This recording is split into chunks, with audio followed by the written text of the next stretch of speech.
I think government should stay out of the way of virtually everything. Education is one of these things where the government can inspire. The landing on the moon was an inspirational activity. Most people would say it didn't generate anything, right? No economic goods. But it generated a generation of people who are excited about science and dreamed big. And I think the government can do things like that to dream big. It's up to states to set their education policy. I really believe in the state's power. And then it's up to people to vote with their feet. If they want to live in a state where critical race theory is taught, I can't say that the government should say that that's possible or not possible. If that's what the state people want, that's what the state people get. And I can't ban critical race theory. I can't ban people from learning what they want. But if you want to live in a state where the education is focused on computers, is focused on science, is focused on medicine, even from a very early age, we should be programming. We should replace things, I hate to say it, because all these are good things to study, but should we replace social studies, which is basically history, in school, or foreign language in school? Should we replace it with programming? I think maybe. There's no plan because, again, my plan is that government should stay out of the way. I think that states should think about that. States should think about that hard. Now, as government, like I said, one of the things we can do is do big time kind of projects that inspire the country, that advance our mission somehow, and that make America continue to be on the forefront. And we do things like we have big government agencies like the NSA that spend a lot of money, but we also have things like NIH and things like the National Science Foundation that do spend money on grants. And I think that there are ways to sort of focus that in on hard science and real technology. We spend a lot of that money kind of on weird things, and I think we should cut that spending. We don't need a group of people to study, the effects of LGBT culture on various, microalgae in the Gulf of Mexico. And I'm sure there's somebody who got a grant for that, and it's not something that I would support. I think that we need to remove government from every facet of life if we can, but I also think that we can inspire people with NASA, with other agencies to focus in on the obvious thing, which is we're becoming a techno-focused society. It's happened before our eyes. We're an industrialized society that continues to push at the forefront of technology. We've always done that. And to not, represent and respect and advocate for technology is something that, would be crazy. And there are people in DC who would rather we slow down. They would rather we not focus so much on technology, but focus on perceived differences in equality or things like that. And I'd say we should press the gas. But again, states can decide what to put in their curriculum. The U.S. government cannot. We could do things like fund universities and things like that. But, in general, you have my perspective on kind of where I see the priorities and what I see as important. I think that there are things that we could do for the rest of the country. I think that, again, decriminalizing our country, de-incarcerating our country will make criminal justice more fair. 1% of America is in prison. 5 to 10% of America will be in prison at some point in their life. This is 5 to 10 times what you see in other countries. We're very vengeful society that tends to overpunish. There have been a lot of statistics on why this doesn't work. I think you have to treat societal problems at the root. A lot of this comes from a lack of education. A lot of this comes from a lack of inspiration, a lot of cycles of poverty and crime that just never end. And it's very hard. I think the government tries really hard to fix this and spends way more money than they can and gets nothing out of it. So there are things that are beyond my pay grade. I don't know how to fix, but I do know that America can inspire, and AI especially can level some of the playing field. And I hope that, a lot of this stuff can be done. One of the things you learn as a manager is when you get out of the way of your employees and stop micromanaging them and you trust them, they do amazing things. When you get in their way and you micromanage them and you sit on top of them, they get frustrated, they hate it, they don't like it, and it ends up being much worse. And I think that as Americans, we're micromanaging our people, we're micromanaging our economy, we're micromanaging our law. And I think that, we can take a bit of a step back and see how things go when we give more power, more privacy, and more rights to individuals. Yeah, anyway. So it's somewhere in the middle. I don't think he's the greatest thing since sliced bread. There are some things that he represents that are great, like an outsider. He's somebody who wants to change politics and shake it up and make it less of a club. I think those are great things. He's obviously not, that responsible. He's not all there. There's a lot of things about Trump that are scary, that are double-edged swords. So he's not the perfect president at all, or the greatest thing since sliced bread. But I don't think he's a criminal or a devil or something really terrible either. I think that he is a bit of an egomaniac. He loves himself more than he loves the country. I think he became president to see his name in lights, to be important. I don't think he did it for the people. I think that there are other people that actually would be making that sacrifice. But, at the end of the day, I do like him. But that's not because he's the greatest guy in the world. It's because, he's mostly better than those choices. And that's not by a whole lot. So ultimately, I think there are more talented Republicans that we could have fielded. People like Vivek or Michael Bloomberg even from the other side, they have nothing to gain from getting into politics. Absolutely nothing. The only thing they have to gain is maybe a little bit of ego, which is a small price to pay. They're not going to sell the country out. They're not going to try to use the country to graft and grift and make money. And I think that that's largely something I believe in, that more people, more diverse people should join government. So January 6th, I don't think was an insurrection. I don't know all the facts. I don't think anybody does. But from what it looked like, from the videos and things like that, it seemed pretty orderly for an insurrection or a revolution. It was fairly mundane. It did not seem violent or excessively crazy. I have seen some riots that were pretty bad. The BLM riots were pretty bad. This seemed like a pretty mundane insurrection for an insurrection. I mean, our country fought for independence in a brutal and bloody war. We had a civil war that almost overthrew our government and tore our country in two. This January 6th was, it wasn't a proud day for by any means, but it was not what they I think are making it out to be.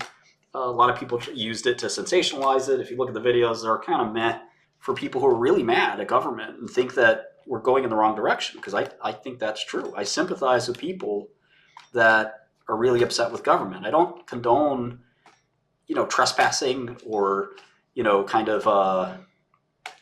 violently tearing down the government or things like that. I condone voting and talking and things like that. But I also think Thomas Jefferson said that you have to give a little bit of room for the person who meddles, the person who, does metaphorically kind of challenge things and throw rocks at the crown and is a fly and a thorn in the side and, kind of a bother to the power. And I think that January 6th probably went a step too far in that direction. But I also think that some of these people feel like their voices have never been heard. And for somebody to take a, kind of forceful tour of Congress and get 20 years in prison, I think that's a bit much. I do think that the idea that you could overturn an election or try to is a bit of a disgrace. I mean, I think that that's not something that, should have been done. And it's something that Trump eventually backtracked on. Now, elections are far from perfect, too. I don't think the election was stolen. Now, do I think elections have the utmost of integrity? Probably not. And there's a reason people distrust politics. I can't fully say that elections are perfect. They seem like they probably are not. Now, having said that, do I think the election was rigged or that it was like one of these things where it would have been different or something like that? Look, I remember 2004 where the election was down to like a vote, or a couple of votes. That was crazy. A great politician wins elections by a landslide. And he has to look in the mirror and say, why didn't I win by a landslide? I'm the most popular politician of all time, but I lost to, admittedly kind of a middling candidate. And the answer is because I piss a lot of people off. The thing about Trump is what you see is what you get. Like, the guy's not that complicated. It's very, very simple. Like, he wears his heart and his mind on his sleeve good, bad, and neutral. Like there's no mystery with Trump. Like you know exactly what he's thinking, you know exactly what he's doing.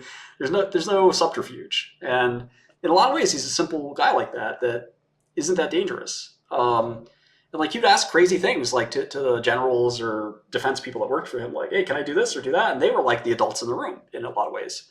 It was a bit of a buffoon, but he's more of a buffoon than a dictator. And I think that Congress intended, the original founding fathers, I think everyone should do this job part-time. I think the amount of attention and focus paid to DC is too much. I think government has to slim down, get out of the way, let states handle things, and use government for what it was intended for, which is, in the case of war, in the case of setting tax policy, which even some people would argue that's the state's job.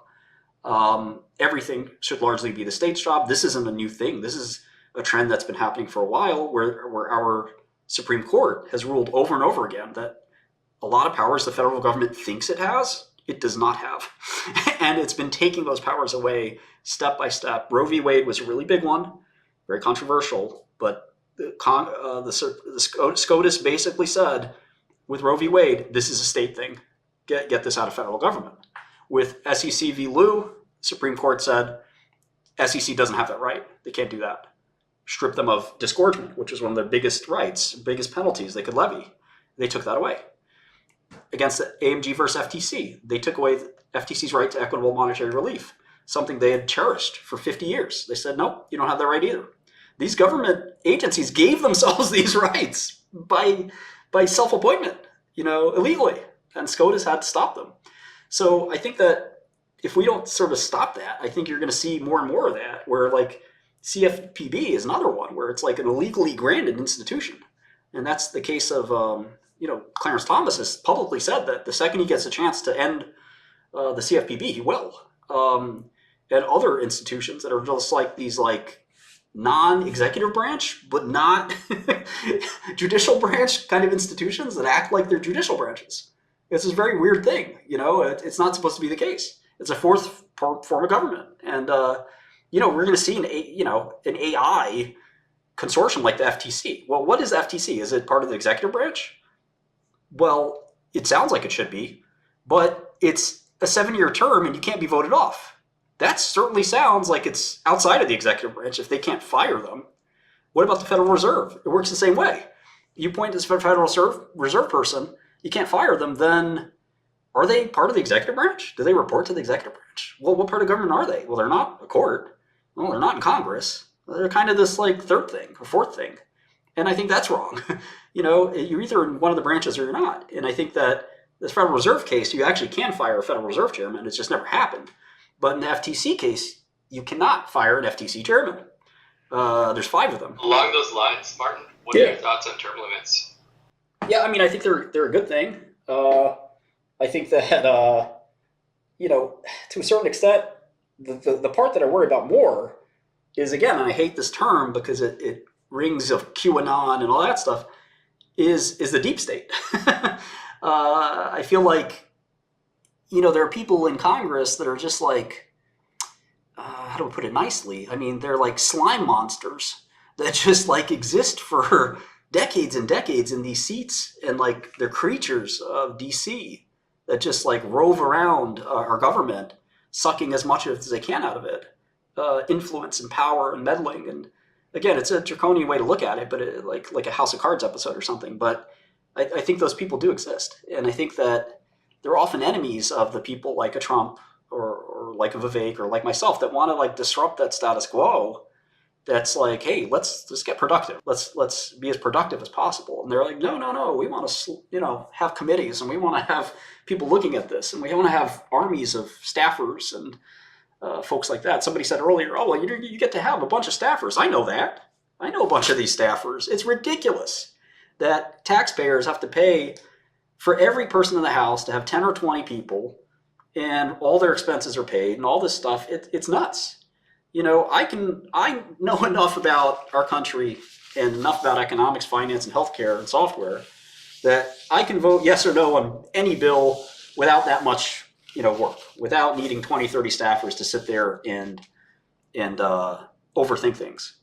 And when I say overthink, I'm giving you a euphemism for what's really happening, which is, a bunch of bribery, a bunch of chicanery, a bunch of bad stuff that's just kind of happening in the DC world. And, if you try to expose that stuff or not be a part of it, you lose. You end up not getting the party support. You end up not getting, into the right committees and meetings and things like that. And you see MTG, who's a bit of a psycho, but, is basically excommunicated from being, a part of any part of government.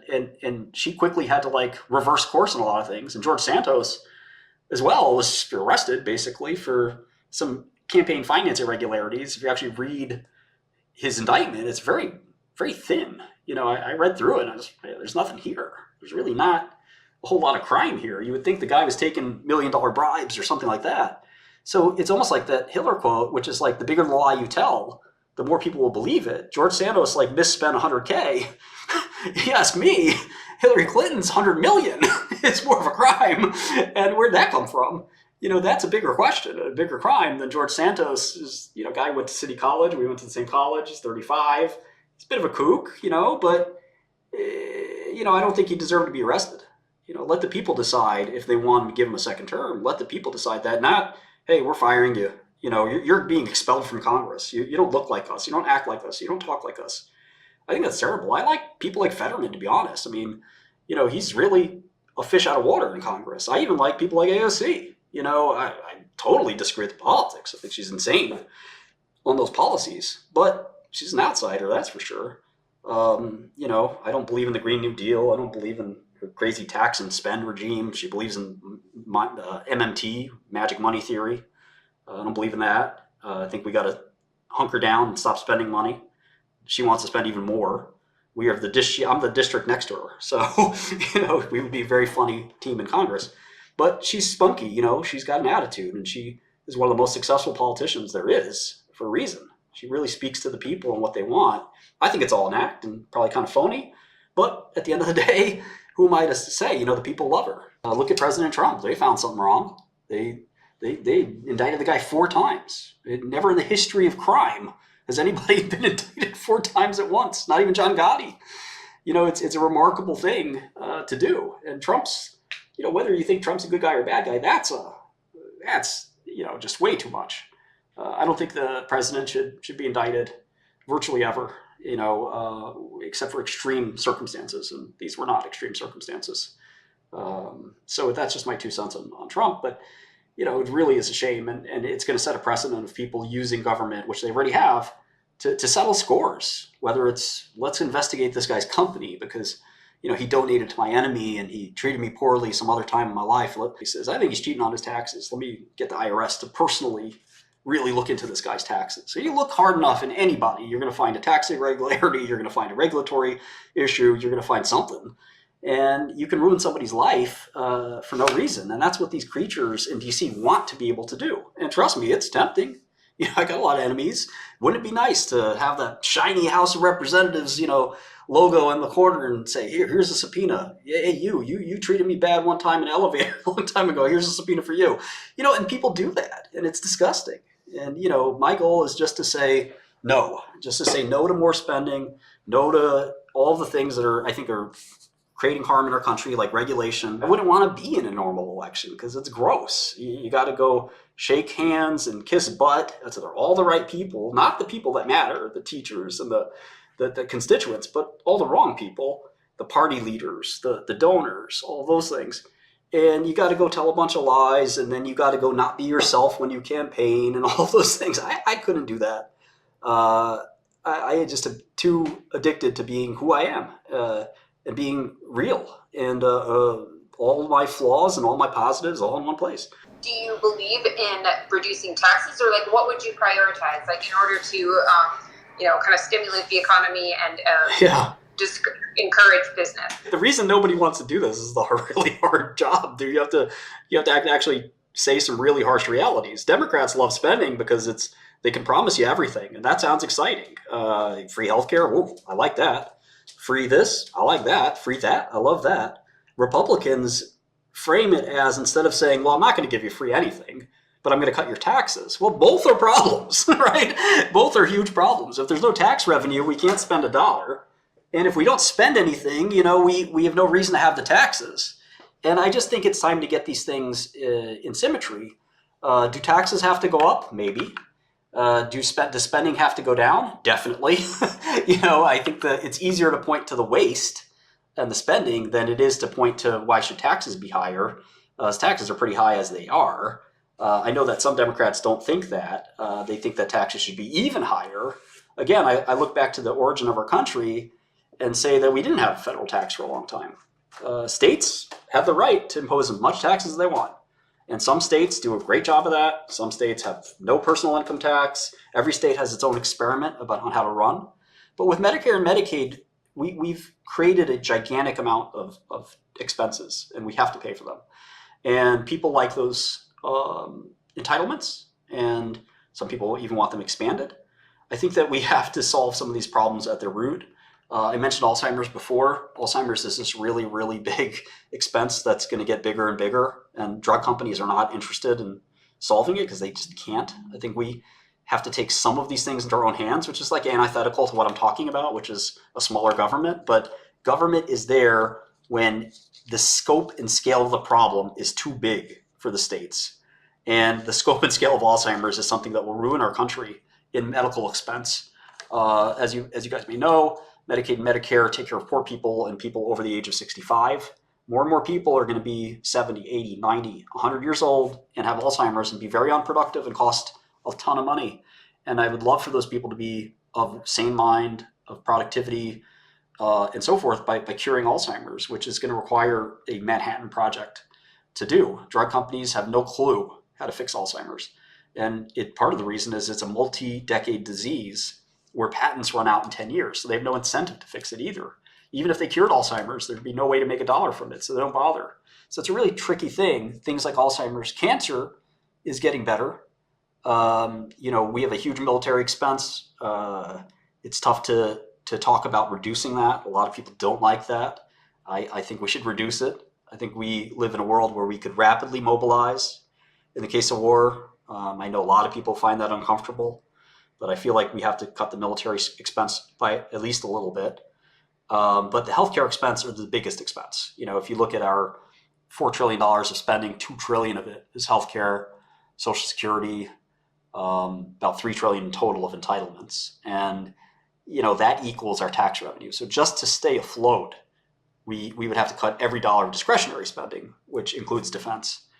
So it looks like an impossible job. And everyone doesn't think this is serious until they get the statistic that our interest expense on our debt is enough to cause us permanent deficits. And permanent deficits, there's another word for that. It's called bankruptcy. And if you don't think a country can go bankrupt, I give you a long list of countries that have gone bankrupt. So we need to take pretty drastic action now before it gets too crazy. And I think there's a lot of ways to do that in healthcare, given that healthcare is about half of what I'm talking about. I think healthcare has got to be one of the first things to go. People don't want to have their healthcare rights removed, and I understand that. But I think there are some clever ways to use AI and other things to kind of reduce the scope and spending of healthcare. I think allowing doctors to flourish, the amount of doctors, and not capping the amount of medical school that we have, which we do cap because of a lobby. Doctors make a huge amount of money. They don't in other countries. Doctors in other countries sometimes make as much as $50K, $70K USD. Doctors in America make $400,000 a year.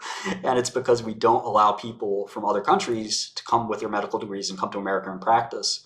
It's a really tricky thing to do. We don't graduate. Your thoughts on value-based healthcare versus fee-for-service? Anything that cuts into our spending. I think that doctors have it. A lifetime in healthcare tells me that doctors are where the waste goes. And I think that there are ways to lower healthcare utilization while not hurting outcomes. Something has to give. That's the hard thing to say. What it is, I don't know. And everyone, when asked to give, Obama asked the doctors, gave a speech at an AMA meeting. And it was all smiles and thank you, until he said, well, you guys have to cut your, what's the phrase? Cut your belt or tighten your belt. You all have to tighten your belt too. Healthcare expenditures have to go down. And that dinner went from the nicest, friendliest dinner to you could hear a pin drop when he said you have to tighten your belt. They said, what? We're not tightening our belt. We're not tightening anything. We're rich and we love it.